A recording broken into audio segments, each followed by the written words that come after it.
What's up, everybody? It's your boys, Jin and Juice, and this is a different type of video. Because you asked for it. Absolutely. You loved our last video, so we decided to bring it back. Especially when we talk about the Dame time? Dame time. Especially when we talk about the Rolex watch, some of the experiences we have. But we wanted to take it through a little bit different approach this time. Let's pose a question. What's more valuable right now or more strategic in investing? Sealed products like base set box or theme decks, or PSA cards? Probably more base set box or PSA cards. Okay. If we're talking about booster boxes, right? We're talking about, you're looking at upwards, maybe if you talk about WotC era, at least, 8,000 plus per box. If for unlimited now too. Yeah, for unlimited now too. If you're talking about maybe more recent eras, diamond and pearl and stuff like that, you're talking about maybe $2,000, $3,000, $4,000. Yep. So sometimes the barrier of entry is kind of high, I think.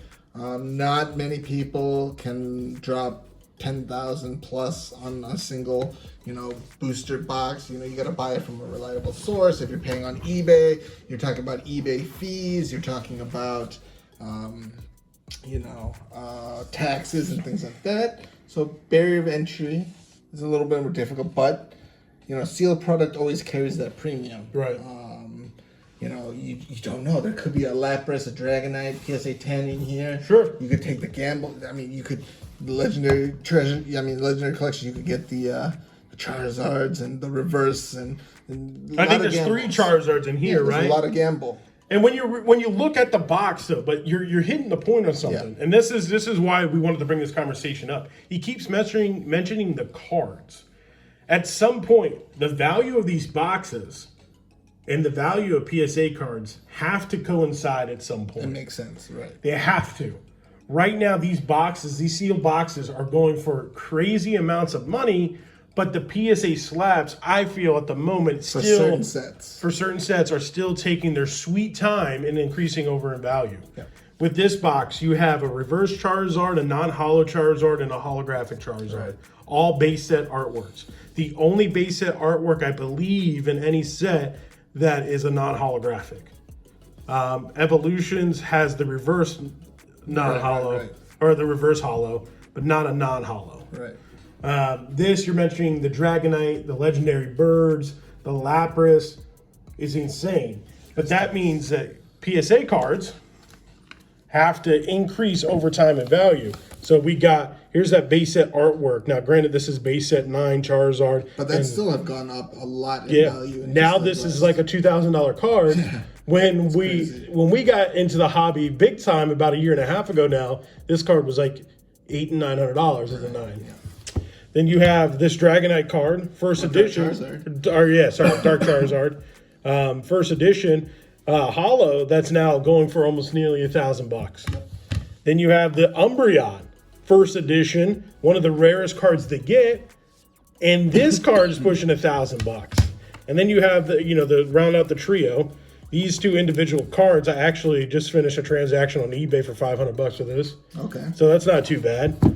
Just sold that off. But this particular Blastoise is pushing almost 1,000. Yeah. Now this is $2,000. This is about $1,000. I mean, and with the 3,700. Right, yeah, 3,700 with just the base set value. And now there's other cards in other set that it continues to go up. I mean, a PSA 10. Look at the difference. This is a PSA 10 Venusaur. It's probably pushing close to 1,700, where this is 450. The 9s, you're talking about value. I think 9s are going to skyrocket very soon. Because 10s are going to be unobtainable, or for most part, it will be too priced out for most people. So a good alternative is a 9. Correct. So, but again, the barrier of entry is a lot lower. Like, it's easier to buy a $1,200, $1,500 card, and then not so much like a $15,000 booster box. Right. So it's a little bit easier for you to obtain, and sometimes you can just get your favorite characters, like a Charizard, or your favorite if it's an Umbreon. Just grab an Umbreon. When I look at vintage WotC products, I see vintage WotC products now as art pieces. Not so like I'm collecting these because of the art. I mean, look how iconic. I love this Charizard art. Look how iconic he is. He's kind of looking back with a smirk. Obviously, a lot of people don't like the fact that his back is turned, but I like the fact that they do, like, the name is Dark Charizard. You feel like this card has some type of attitude about it, right? When looking at it. This is a beautiful piece of art. The Umbreon, a beautiful artwork. My favorite artwork of all time of any card, Shining Mewtwo. It gives me Dragon Ball Z vibes, right? It is just kind of like the Frieza. Correct, and it's just a lot of times these artworks are really what separates it. But now you're looking at booster boxes. You're like, okay, booster boxes are you're approaching astronomical numbers, record highs. It's like, all right, what am I going to get the most value out of? And I think when you're asking the question, is it sealed booster boxes or PSA cards? You're probably going to get a lot of your value, I think, of upside of growth and potential room for growth. It kind of is leaning towards the PSA cards. And the only reason why I say that is because you can get into it now at reasonable prices, and that still has a lot of room to grow. And like you said, eventually these cards are going to have to match their booster box counterparts. And if these are setting record prices, at some point, these have to go up, right? Because it only makes sense. Look, there's someone big in the market right now that a lot of people have questions about or upset about or happy about, right, wrong, or indifferent, right? They're all just opinions. Logan Paul, he purchased a booster box of a first edition. After taxes, the buyer's premium, and the box itself came out to $217,000 for a first edition base set booster box. And now packs, he is opening that up and giving packs or selling packs for $11,000, basically doubling the value of the box. So that means within 2 weeks, if these packs sell out, that box theoretically is almost a $400,000 would be almost a $400,000 box, which means first edition base set cards are going to go up, shadowless base set cards are going to go up, and we already seen the repercussions of individuals in the market because base set boxes now are climbing at an all-time high. We're looking at $20,000 to $25,000 for base set booster boxes that don't have the green wing Charizard on them. Yep. And then we're seeing the value of those PSA 9 cards, base set cards, skyrocketed through the roof to where now this, as a 9, is a $2,000 card. And I still see there's a huge upside. If the box is continuing to grow as a base set box, is already at $25,000 last sold, I think so, roughly around there. If this box continues to climb, that means this card is going to continue to climb. A good example, my PSA 9 Gold Star Rayquaza. When we pulled it in November, a PSA 9 was only $1,000. Last sold on eBay was $7,500, and then we know of a private sale where it went for $9,000. Yeah, I mean it's following, it's upward because the PSA 10 is now jumping in record prices. And that box is jumping in record price. You can't buy a Deoxys box now for less than $17,000. If not, I'm probably if you're lucky to find it. I think there was one up there for 50 grand. Now, here's the thing. People are like, well, no product's worth 50 grand.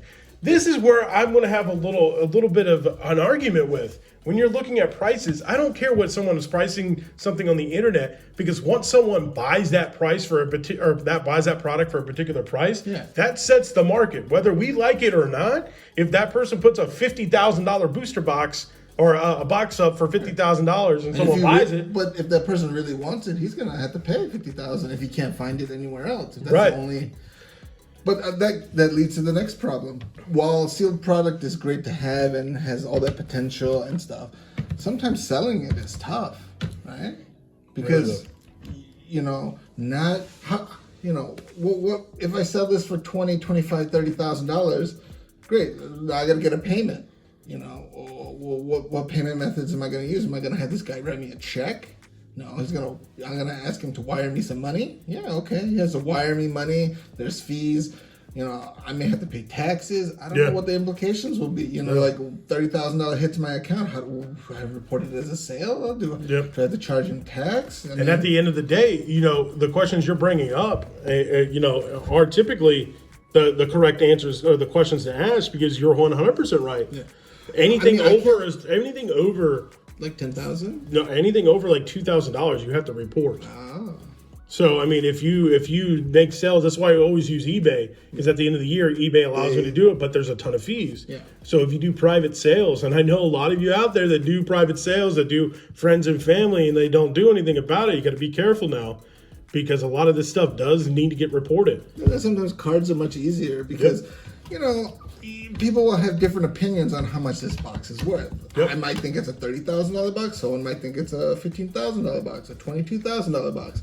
But the great thing about PSA cards is it's great. It's got a number associated with it. This is a PSA 9. Yep. This is a 9.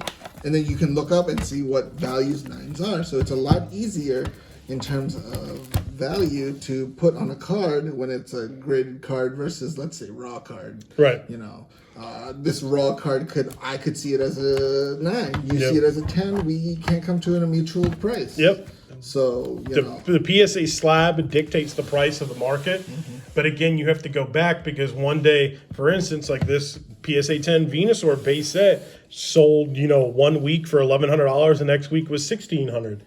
And the next week after that, it could be $2,000.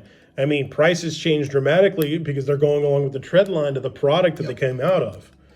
So while I like sealed product, and if you ever get a chance to get into the sealed product game, booster boxes, blisters, things like that, I think are good investments for the future.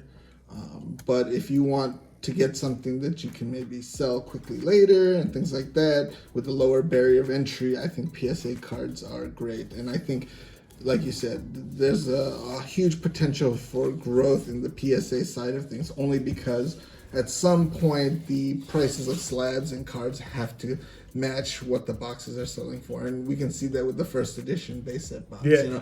It's a $200,000 box, but that Charizard, I think, private sale was $80,000 or $100,000. I've seen people looking for $100,000 for that Charizard. I think one sold for $120 private sale most recently. So there you go. Now that value is getting closer and closer to what that box is worth, because now let's say you open that box and you pull a PSA 10 Charizard, Blastoise, and Venusaur.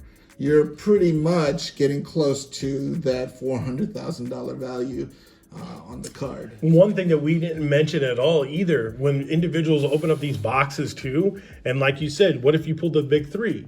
But you also have to realize too, if you open up a box, you're not guaranteed 10s. Anything. You're not guaranteed. Yeah, you're not guaranteed any card, and you're not guaranteed a 10. It's so difficult to get 10s packed fresh. We've opened up and we've pulled cards packed fresh.